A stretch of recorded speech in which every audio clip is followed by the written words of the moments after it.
Yar! Welcome to Early Late Nights, me hearties.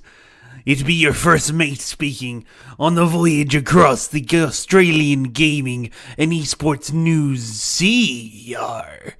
Welcome aboard the ESL Twitch Explosion Network channel. Please welcome me captain, the one, the only, Ciaran Marchant.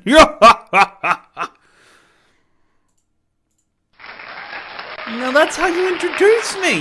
That is how you do an introduction. Why don't people hire pirates for more things?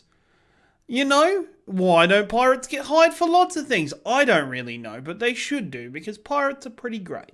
Pirates are pretty awesome. My opinion, welcome to Early Late Nights. This is the Explosion Network's Australian gaming and eSports news show with me, your host, Ciaran Marchant, which happens each Tuesday and Friday at 6:30 p.m. Australian Eastern Standard Time, right here on twitch.tv/Explosion Network. What's going on, everybody? Good afternoon, good evening, good morning, wherever you're listening to. I hope you've had a fantastic day. It is an interesting day, second day of October. We're 2 days in, and October is a massive month for gaming. It's always a big month for gaming. And I think if you had already pre-ordered or purchased the Gold Edition or the Medusa Edition of Assassin's Creed Odyssey, you should be digging into that epic adventure right now. Check out explosionnetwork.com or on our Twitter at ExplosionPod for a whole range of pictures, of screenshots of Assassin's Creed Odyssey. There is one endowed picture already on our Twitter that is quite something coming from our very own Nick Pryor. And I'm really excited to check out the game. I probably won't check it out till maybe next week, but I'm really excited to experience ancient Greece. From the reviews I've read so far, from the gameplay I've seen so far, it looks like one of the best Assassin's Creeds we've ever had. And that's really exciting. The changes that they've made with the dialogue system, to the different characters you could play, to the overall storyline of your character, makes me super excited to play the game and super excited to get into it. I've already done a preview of it. I've already told you how I feel, so that's why I'm only talking about it a little bit now. And look, I plan a lot for Early Late Nights. I do a whole hours and hours of research and planning and putting it all together so I can talk to you about all the best eSports news and Australian gaming news. And then I get messages like this one pop up in my life. Please scrap all stories and talk about this. And this right here from one Ashley Hobley, he wants me to talk about Harry Potter RPG. There has been leaked footage. Get rid of that crap. Out of here. It's been leaked footage, apparently from a Harry Potter RPG that's currently being worked on, that showcases a whole bunch of spells and like monsters and stuff from Harry Potter, and I don't want to believe it. I kind of do, because I think it'd be really cool and really fun to play in that universe and get into that RPG aspect of Harry Potter that we haven't really got to explore except for some of the earlier games. But we'll see. We'll see how it comes up. Ashley thinks he's super helpful. I laughed quite a lot when I got the message. So that's what we do to help each other out. Also, later this week, October 5th, make sure you grab your copy of Mario Party from Nintendo? Of course it's from Nintendo. Make sure you grab Mario Party and go play it with your friends. It looks like it's going to be a really good game. I'm going to be checking out Friday night with a group of friends. So it should be fun and enjoyable and really easy to interact with several Switches. So we'll see how that goes. And I'm sure I'll talk about it at some point next week. Now on to what have we got today? Today is going to be an eSports edition of Early Late Nights. As I said on Friday on Early Late Nights, we're going to be talking more and more about eSports, going into the kind of, bits and pieces of it, and really digging into it and getting the goodness out of it. This week we're going to be talking about Smash Brothers Melee, its overall esport, as well as an opening that's just been caused with an up-and-coming tournament on the line this weekend that has set up a really interesting storyline for fans of the esport, as well as where you should check it out while it's on this weekend. I'm also going to be going into the Overwatch World Cup, doing a full preview and doing predictions. I'm going to be predicting the exact what happens in the group stage, not the group stages, but from the top 16, and no, it's not even top 16, from the top 8, we're going to be predicting exactly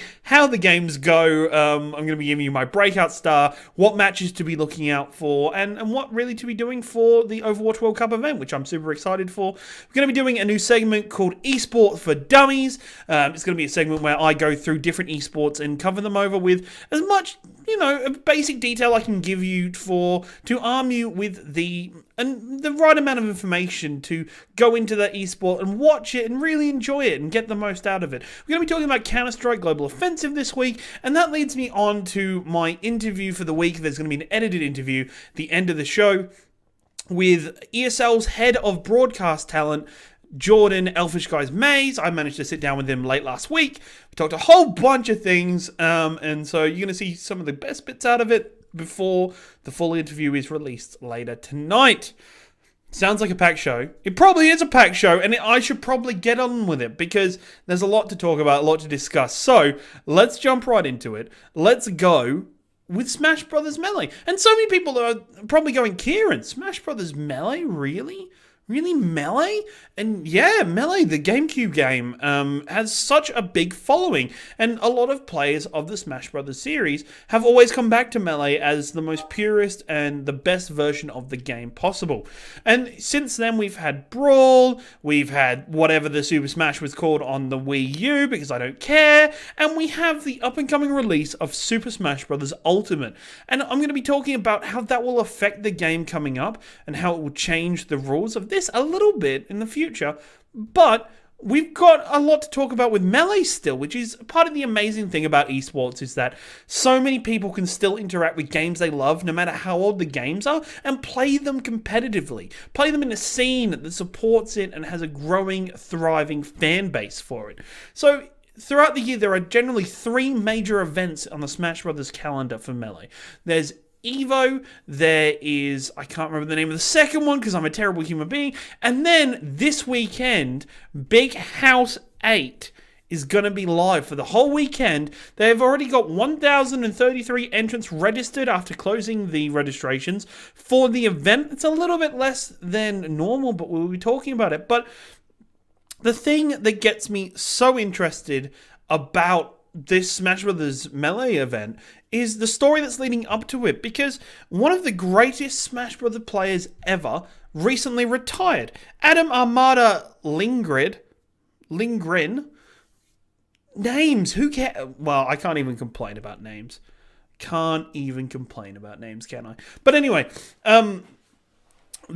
has recently retired, and he was taking up the top spot in the Super Smash Bros. Melee arena. And so now this has left a gap open for the whole Melee scene to be restructured, to be regrown, torn apart, put back together. And I'm pumped. I think it's really exciting.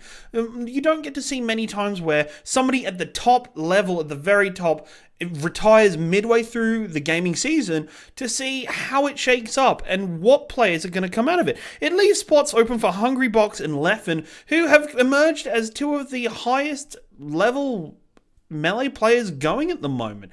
It's a fantastic event to see them rise. There is so many players that can take a really big chunk of the Melee scene coming into Big House 8, and to see the future of Melee is in a bit of questions at the moment, but to see that this whole scene can be shaped from the one event is fantastic to see. So make sure you check it out. It runs all the way from Friday through to Sunday. You'll be able to see all of the action on Twitch. Make sure you check it out. It's a fantastic event, and it's got some really high stakes Super Smash Brothers Melee. I want to say Brawl. I think it's because that's what I grew up on, but Melee to really get your teeth into and really enjoy. And that leads us into Super Smash Bros. Ultimate, the game coming for the Nintendo Switch later this year that has every single character and map ever from the Super Smash Bros. Series. That's ridiculous. That's crazy. It's going to be massive. And one of the things that often happens with the esport based around these games is that when the new game comes out, a large percentage of the community will move on to that esports. And at the minute, the Smash Brothers community and calendar is so full, so choked with so many different events happening, not just for Melee, but for Brawl, as well as the Nintendo Switch and the Wii U version. But now, with the Switch version coming out, players are beginning to decide which version they're wanting to jump to. Are they going to jump ship, go over to the Switch version with Ultimate? Are they going to stick with Melee and maybe ride out a couple tough months? There is 1,033 participants in this event already, yet previously there's been over 1,500 participants. So, obviously there's already a decline.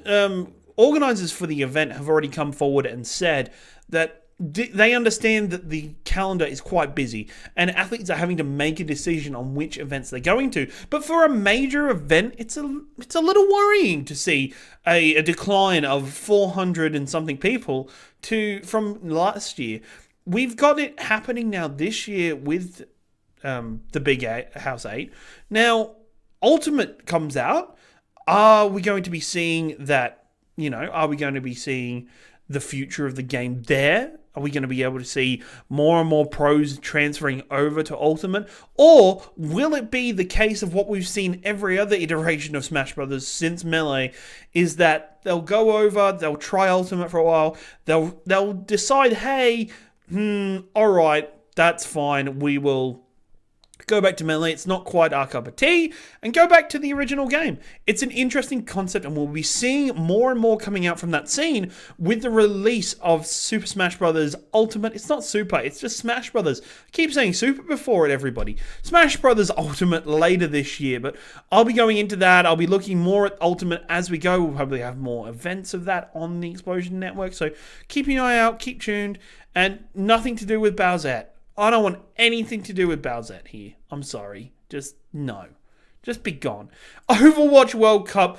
Each year for the last 3 years now, Overwatch has Blizzard have put together the best possible teams selected by each country's own board to pull together to do group stages. They do group stages of, I believe it's 28 off the top of my head, which have already taken place over the last month, and we now have our final 8 teams. And this, I'm going to be talking about the predictions for it. I'm going to be going through it, but I think we need to get a little bit bigger, a little bit more, so you can see it. Ha-ha! Transportation, everyone. It's fine. So now you see the bracket around me. It's not on that little screen anymore. We've now got the first 4 games of the World Cup. And I've got my predictions from it. Looking at it, Australia has a ridiculously rough task ahead of them. South Korea, first up. Just first up, South Korea, probably the top team in the whole event. Go Australia. People have joked about it. We've said we're the underdogs already, and they do that to us. So thank you very much for the whole thing, Blizzard. Now, with it, these are my predictions going so far. So match 1, France versus Canada. I'm going to be picking Canada for it. Then China, Finland. I think it's going to be a pretty even match. China and Finland. I think China has a little bit of an edge. So I'm going to be saying China for that game.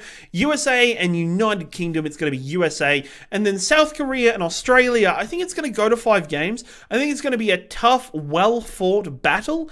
But South Korea is going to come out in the end. I'm really sad, but at the same time, I think Australia gets the chance to display how skilled and how well they can play in the event. I'm so ready for an upset. But I don't think it's going to be quite this year.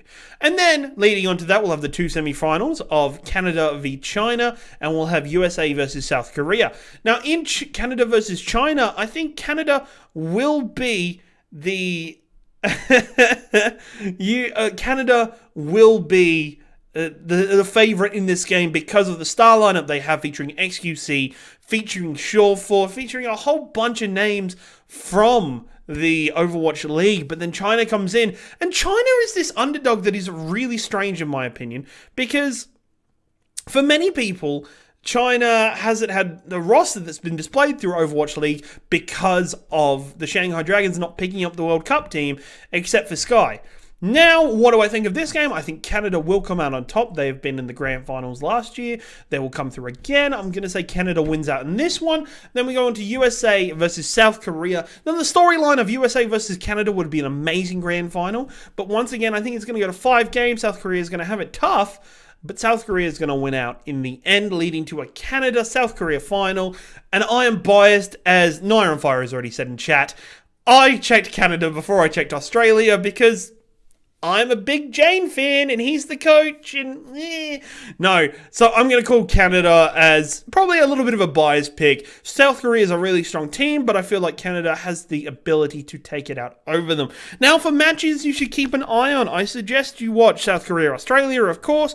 Canada, France is going to be fantastic. South Korea and USA, if that goes through, I think it's going to be a fantastic game. And of course, the final, whoever's in the grand final, it's always a fantastic set of games. So tune in to the Overwatch World Cup that happens during BlizzCon and starting November 5th, I believe, off the top of my head. Now, my breakout player for the event, I think, is Magnitude, a DPS player for Team Canada. I think he is currently in the Overwatch contenders bracket for America, but I'm interested to see more of the games and see more of the lesser known players coming through, but I really like Magnitude's playstyle. His Torbjorn is amazing. I can't wait for that. And we'll see more. And Australia, even though I've put it tough on Australia, I've given them the tough end of the stick. I have said they're going to lose to South Korea in 5 games, but I still think they're going to display a fantastic amount of skill and effort in the first round. I think we've got a lot to show in the Australian Overwatch scene, that the team is going to put on a masterclass and we're going to see more and more of them. So keep an eye out for that. Cheer on for Australia in the World Cup, but let's be honest. Let's be going. Stay tuned for early late nights for all the World Cup stories, all the updates. I'll probably be watching the World Cup. Maybe we'll do a watch-along stream, but we'll see how that goes. Now, you're new to esports. You might not ever watch an esport in your life, and that's completely fine. But I'm here to help you decide what to watch if you want to start watching it. This is Esports for Dummies. This is the new segment I'm going to be doing right here on Explosion Network, where I'm talking about a particular esport because they are they're so finicky, they're so complex and different. Sometimes you just need a starting point, and I hope these can be the starting points for you to checking out some esports action in the future. I wanted to kick off with Counter-Strike Global Offensive. This game is probably the most raw and easy to understand esport of the current esport climate, in my opinion. So the game is basically a 5-on-5 first-person shooter, with the aim of the game being based on if you are part of the team terrorists or the counter-terrorist unit. The objective per map basically is that the terrorists want to place a bomb on one of the points located in the map, as well as the counter-terrorists are defending those points, stopping the terrorists from placing the bomb and also getting involved in making sure they defuse the bomb if the bomb does get placed. A round finishes either on 3 circumstances. One circumstance is the bomb is placed, and either the bomb is placed and is allowed to detonate. That is a terrorist win. Either team can win by eliminating every member from the other team, but if the terrorists do plant the bomb and they do die, it's up to the counter-terrorists still to disarm the bomb for the event. Now I've got on the screen at the moment, I've got images from the ESL event earlier this year. For IEM Sydney. This was a fantastic event, and it was something you should tune into. There is the Australian Leagues for Counter-Strike coming up, partnered with ESL, so make sure you check those out. What happens in Counter-Strike is it's a very interesting system that's pretty easy to follow, but can be very complex. Players are awarded money based on their performance in the round. You score more kills, you survive your round, you will gain more money. This leads to you at the start of each round having to purchase new equipment. If you survive last round with your equipment, don't worry about it. You've got your equipment still from that round. But this becomes a meta game within the game of Counter-Strike. Do you spend a round without spending any money, with using basic equipment to try and win the round, and, you know, not lose any money to build up your money for a future win? This is what is called an eco rush in Counter-Strike, or ecoing in general. Are you going to be spending your money, equipping yourselves with more smoke grenades and resources? Are you going to be buying body armor? Do you want to buy a defusal kit on the Counter-Strike, on the counter-terrorist team, to make yourself quicker to disarm the bomb? It's a necessity that all players tend to grab if they are able to. Now, with Counter-Strike, games are played in the best of 30. The game starts with you on one side, either terrorist or counter-terrorist, and it's the first 15 games are that. Once you reach round 15, the game swaps over. You will change teams. You will now be a terrorist or the counter-terrorist. Now, the game is based on a best of 30. Can you win the majority of the games? Games can end early, games can end late. That means the games can run anywhere between an hour and 45 minutes for a proper game, or they can be an hour quickly if teams are dominant. But the way Counter-Strike is now, it is so even and so well thought out, and the meta changes so much that games do become really interesting contests. So this has been your quick overview for Counter-Strike. Should you watch Counter-Strike though? If you want to start a new esport, I definitely think you should watch Counter-Strike. It's really easy to follow. The teams are well known if you've watched any other esport, but it doesn't really matter. Pick your team, get behind them, and start learning the maps and the complexity and the skill, the pure first-person skill and aim of the esports scene. It's a fantastic game. It's a fantastic event. You should check it out and become part of the scene. What game do you want to see next? Do you want to see League of Legends, Dota 2? Do you want to see Smash Brothers? Tweet at me at your boy Ringo, and we will go through them more in the coming weeks, picking up different esports, breaking them down. I might even learn something about an esport I've never watched before, so we can discuss it and so we can talk about it right here on the podcast. Now, luckily for me, on Friday, I was able to sit down with Jordan Elfishguy Mays, who is the head of broadcast talent for ESL Australia. We managed to jump in and have a nice chat about the Australian esports scene, his role in the Australian esports scene, as well as its development, and a few bits and pieces. So, let's chuck it over to the interview and enjoy. Welcome to the interview for this week, Jordan Elfishguy May. How are you? I'm good, very good. Obviously, just finished work, so it's a good feeling on a Friday night, so pretty excited to kind of get the weekend underway. Definitely. It definitely is, and thank you very much for taking some time out of your day and not running straight home after a busy day at the office. So for anybody, if they've never watched esports for some reason or have somehow missed you when watching esports, can you just give a bit of a rundown of who you are, what you do, and for a bit of an icebreaker question, what is the game that you would say defined your childhood? Okay, well, that's an interesting one. Well, so to kind of give a bit of a TLDR as to who I am, I'm just a commentator here in Australia. I've been working in esports for probably 4 or 5 years now. I mean, I really couldn't put a date on it, but I'm definitely one of the first full-time commentators in the country.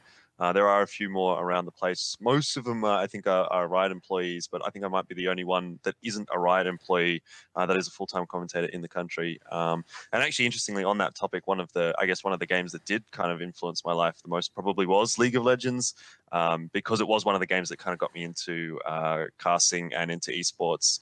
Aside from that, Star Wars Battlefront 2 was the first real love of my gaming life, and that was the first one where I sort of started to kind of compete in. But yeah, certainly those two were big milestones for me. It's really sad actually. We went back as part of the channel a little while ago and went back to try and play Star Wars, and we weren't happy. We were like, oh, no. was this not aged well? It is not aged well. Absolutely not. I've had the exact same thing as you, because obviously, like I said, it was one of my favorite games at the time. I was very, very, very into it when I was, 12, 13, maybe. Yep. And I went back a few years later, and it's you can barely play it now. Like, the hit rate is absolutely awful. The lag, latency is everywhere, even though our internet's gotten better. Yep. But still, it has fond memories. It does, and it's good to look back at those games and the memories that they hold for us. So you said about League of Legends and how it got you into your love of esports, your love of casting. How exactly did you start casting? Did you start it and think, okay, this is a career, or was it just something for fun because you had a lot of knowledge about a game you wanted to talk about while watching live games? Yeah, I mean it's a fairly long story, I guess, but it obviously started off, I think, with most people, as just a general degree of interest in competitive gaming. So I sort of started off, like I said, in Star Wars Battlefront 2, I was competing in a loose sense in that there wasn't too much of a competitive scene, but I was playing in some scrims and that kind of thing at the time. But then that kind of moved into TF2 when TF2 sort of started to hit it big. That was kind of like the first game that I really actively played in a league or anything like that. I was never very good at it. But yeah, I was playing a bit of TF2, and obviously that's sort of where I started to watch streams, and I was watching some of the top TF2 matches in the Australian region at the time, which incidentally I think has been part of the reason why I've kind of had an interest in Overwatch. There's a lot of similarities and a lot of players even that have come through from that time into Overwatch, but I guess that's a discussion for later on down the track. Inevitably, I sort of picked up League of Legends as well, and that was where I think the real esports boom, at least for me, kind of hit, because that was sort of around Season 2 Worlds time where it was really kind of getting big around the world. And I was, again, watching some of the Oceanic region tournaments and matches and stuff. And I was watching some of the casters, and I've told this story a few times before, but I just didn't think that they were very good. I won't say necessarily who that was, but at the time there was some guys that were fairly amateur, and I didn't think they were too great. And so I thought that I could do better, which in hindsight, I probably didn't, but you know, it's kind of what led me down this path. So that was, you know, I just started doing it on my own Twitch channel. People watched, people noticed. So I ended up working for an organization called Team Down TV, which, if you know Ben, who was another one of the casters that I work with for Overwatch, he was part of that as well. So, you know, we've all come from kind of humble beginnings. Even Uber Shouts worked for Team Down TV. So there's a lot of people that have kind of come from there and now have full-time jobs in the esports industry. And that was kind of the big leapfrog for me into bigger and better things. And obviously now I'm here at ESL. Yeah, definitely. And I guess that's where all the best people in any field have come from, is looking at what's already there and thinking that you can do a better job or that you can add something to that scene. And so now you've got this way through your career, and now you're the head of broadcast talent for ESL Australia. What's changed in, like, say you've gone from just casting on and off for fun and just on the side to now this is your employment, your career. What's changed for you in this role, and what's changed for you in how you act when you're casting? Well, I mean, a lot of things have really obviously changed, not just for me personally, but for the entire industry as a whole. There's a whole lot more money. 4 or 5 years ago, this was not even an option. There was absolutely no one being a commentator in this country, and it was a very, very underdeveloped esports scene in general. So, you know, the budget and that kind of thing has really obviously played a big part in my ability to have this role. But for me personally, obviously, it comes with a lot more responsibilities and professionalism and that kind of thing.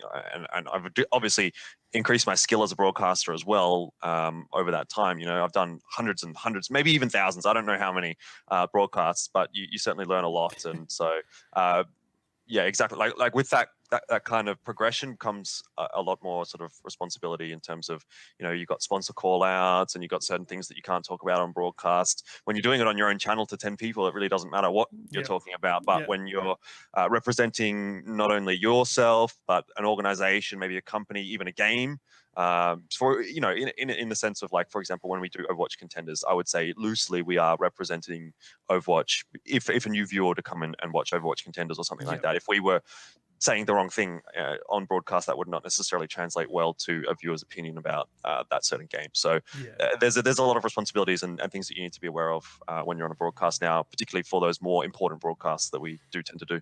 And so Australia's esports scene has come a long way, especially in the last 5 years. What do you think of the current state of the scene that we do have here in Australia? I think it's going well. It's certainly a lot better than what it used to be. It's been making leaps and bounds, really. We've had the inclusions of, for example, IEMs. Now we had Melbourne Esports Open as well in the last month. So that's 2 mega events this year, which last year we only had 1, and the year before that we had none. Who's to say that next year we might not have 3, 4, 5? Who knows? where we end up going. But I think this is kind of just a slow, natural progression, and it's definitely good to see. So I'm definitely seeing a lot more instances of professionalism in the scene. Even like, for example, when it comes to Counter-Strike, there's a lot more teams that are now being able to really fully focus on the game, as opposed to it being sort of a side thing, which at the moment for a lot of the games in this region it still currently is. But the more teams that we're going to be able to get that are fully salaried, the more casters that are going to be fully salaried, the more production teams that are going to be fully salaried, the better it is for the region. So more and more of that budget that gets filtered back into esports is always going to be good. And that's what we're seeing, a slow progression throughout the years, and it's getting better and better. What do you see for, this is a big question, I guess. What do you see for the Australian esports scene in the next 12 months? What do you see in your, let's say, crystal ball for what should be happening in the next 12 months for us? I mean, it's quite hard because typically for the year, you kind of have an idea of what's going to happen. Like, for example, at the start of the year, we knew that Overwatch Contenders was going to be 3 seasons. For Counter-Strike, we knew that A1NZ Championship was going to be 2 seasons. We knew that there was a good chance that we were going to have ESL Pro League here. So as far as I know, like for next year, I don't really know what's actually on the cards. Like, I have to expect that Overwatch Contenders is going to come back. I have to expect that Counter-Strike is still going to be in the A1NZ Championship. I don't see us going backwards at all. But past the end of New Year, I really don't actually know what's going to be happening in 2019. In my ideal world, I think we just progress on how we have been at the moment. Obviously, I'd love to see more funding and more exposure for a lot of the things that I do end up casting, but maybe it's not so realistic just yet. But I do think that at the moment, things are progressing along very, very nicely in the Australian region. And if they continue to improve the way that they have been in the last few years, so if we continue to see that same growth as we did from 2016 to 2017 and 2017 to 2018, then from 2018 to 2019, I think things are going to go pretty well. And obviously, another one of those big things is going to be how those mega events do go next year. I'm quite excited to see if IEM 2019 or Melbourne Esports Open 2019 are going to be a thing again. So very, very keen for those 2 events. Yeah, no, definitely. Into the ramp room, Yam will find 2. The trades maybe going to be good enough here. No, maybe not. Burn doing so much work. And that is going to be Rise and Grind with only Andy left alive. Excellent stuff from Yam, excellent stuff from Burn, shutting down the rush, and that's going to be shutting down the map as well. Leading up to the end of our interview, you've got the ability to go back and you can now talk to the future Jordan Mays. You can give him some advice, or give anybody some advice who want to be casters, who want to be personalities on analysts, if I can talk. What do you say? What's your one golden piece of advice that you can give? I think if I had to go and give myself advice, personally speaking, I would have said to just go for it. Like, when I started casting, I was maybe a little bit worried of underperforming on a stage that might be too big for me. So I not necessarily knocked back opportunities that I could have had, but I did sort of limit myself in a way. I sort of thought, oh, you know, I might need a little bit more practice before I take advantage of this. And that maybe would have let me miss the boat once or twice in a way. So that would be my personal advice for myself. Just give it a go. If you've got that opportunity, take it. If you ruin it, if you screw it up, you know, at least you gave it a try, right? Because what's worse, not doing it, or I guess doing it and maybe failing? You know, you can at least learn from your mistakes in that sense. But nowadays, I think there's a bit of a different kind of expectation of casters when it gets to the big stage. There's probably a lot more pressure on the top guys than there was back then when we were going through a lot of development. These days, I think really the best advice I can give to people that want to be a caster is to just get out there and actually just start casting, because a lot of the time you see guys that, you know, they're like, oh, how do I get into this? What do I do? Well, the simple fact of the matter is that you can cast anything you want. Just put it on your channel, go and watch an Overwatch League VOD, cast over it, and send it to someone, or maybe someone's going to see it. If you come to me and you say, hey, Elfishguy, I'd like to cast for ESL.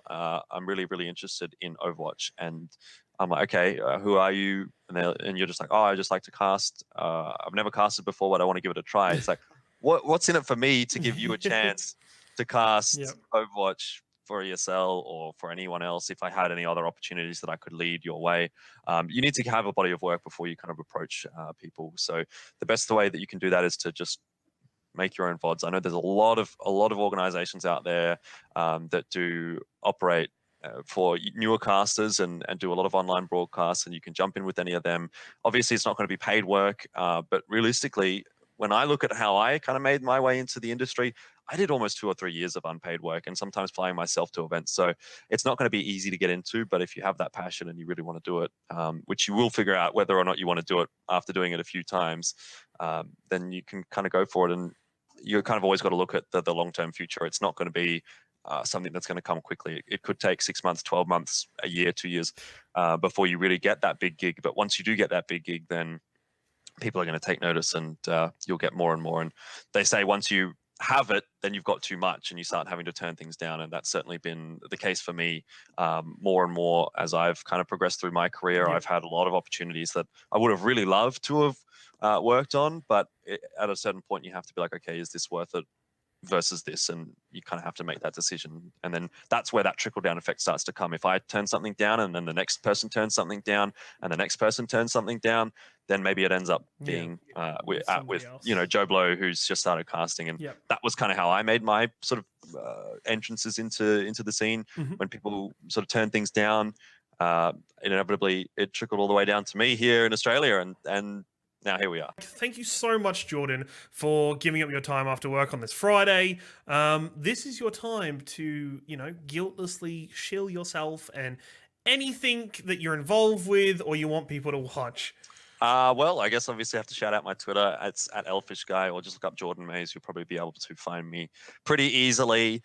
I would encourage everyone to watch the ESL Pro League APAC season, which is on right now. We're doing a lot of Counter-Strike for ESL at the moment, and obviously also Overwatch Contenders Season 3 when it does kick off later on in the year.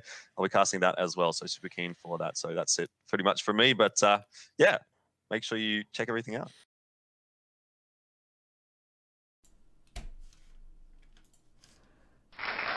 And that was that. That was the interview.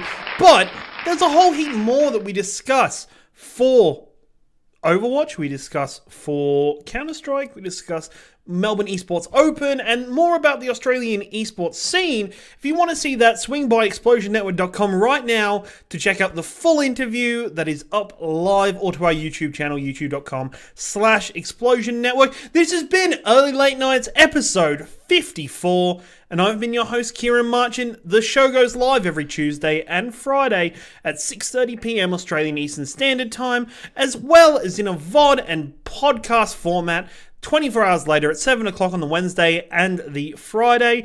Make sure you check those out if you missed the show live. Give us a review if you listen on podcast. Leave a comment, a like. Follow our Twitch channel. Follow me at your boy Ringo on Twitter. Or if you want to follow the Explosion Network, follow Explosion Pod on Twitter as well. Make sure you check out more of Jordan's stuff in ESL Australia. More esports news to come in Early Late Nights in its future. Hope you enjoyed the episode. Have a good night, and I'll see you later.